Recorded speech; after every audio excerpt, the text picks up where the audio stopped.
बिस्मिल्लाहिर्रहमानिर्रहीम। प्यारे बहन भाइयों, अस्सलाम वालेकुम। उम्मीद करते हैं आप सब खैर खैरियत से होंगे। जो शख्स अपनी कदर आप नहीं करता, कोई दूसरा शख्स भी उसकी कदर नहीं करता।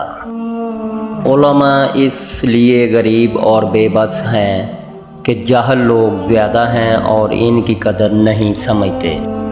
अगर तुम चाहते हो कि तुम्हारी कोई भी दुआ रद्द ना हो तो अपने दिन का आगाज़ सदका देना से शुरू किया करो। दोस्ती एक खुद पैदा करदा रिश्ता है।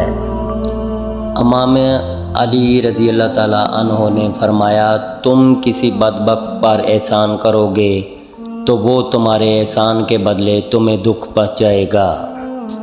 इस शख्स को दोस्त मत बनाओ जो किसी महफ़िल में आपको शर्मिंदा करना चाहे वो मजाक में ही क्यों ना हो। किसी दूसरे के गिरने पर खुशी मत कर, क्या मालूम कल को तेरे साथ क्या होगा। जो शख्स अपना भेद महफूज रखने से आजिज़ है, वो दूसरों का राज महफूज रखने से नहायत आजिज़ होगा।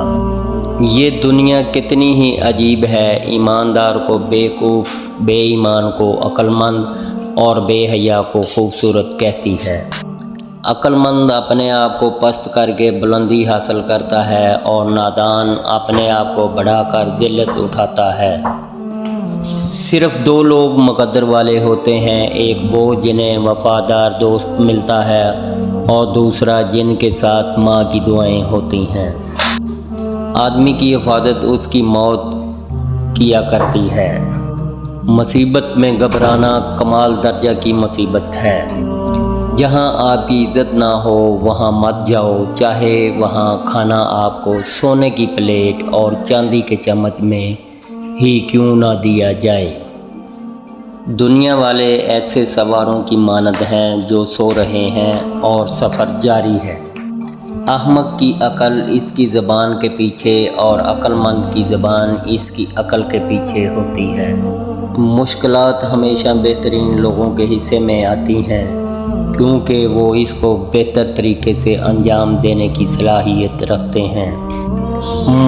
दो तरह से चीज़ें देखने में छोटी नज़र आती हैं, एक दूर से, दूसरा गरूर से।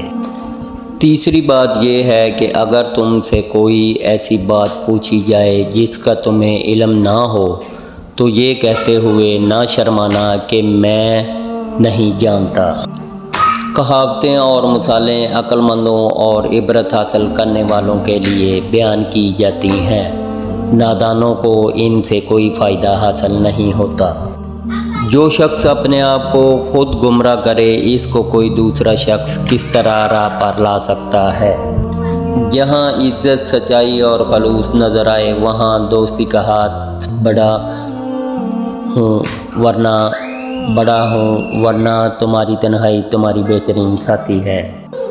अगर तुम किसी के साथ भलाई करो और तुम्हें इसका बदला बुराई की सूरत में मिले तो समझ लो कि तुम्हारी नेकी कबूल हो गई। हमेशा ऐसे शख्स को चुना करें जो आपको इज़्ज़त दे, क्योंकि इज़्ज़त मोहब्बत से कहीं ज़्यादा ख़ास होती है। जो शख्स किसी के ऐब की तलाश में रहता है, इसे कोई ना कोई ऐब मिल ही जाता है। दूसरी आदत झूठ बोलना। हज़रत अली अलैहिस्सलाम ने फरमाते हैं, मैंने अल्लाह पाक के प्यारे रसूल मोहम्मद सल्लल्लाहु अलैहि वसल्लम से सुना है कि जो शख्स झूठ बोलता है वो अल्लाह की मखलूक के नज़दीक दिन ब दिन जलील हो जाता है।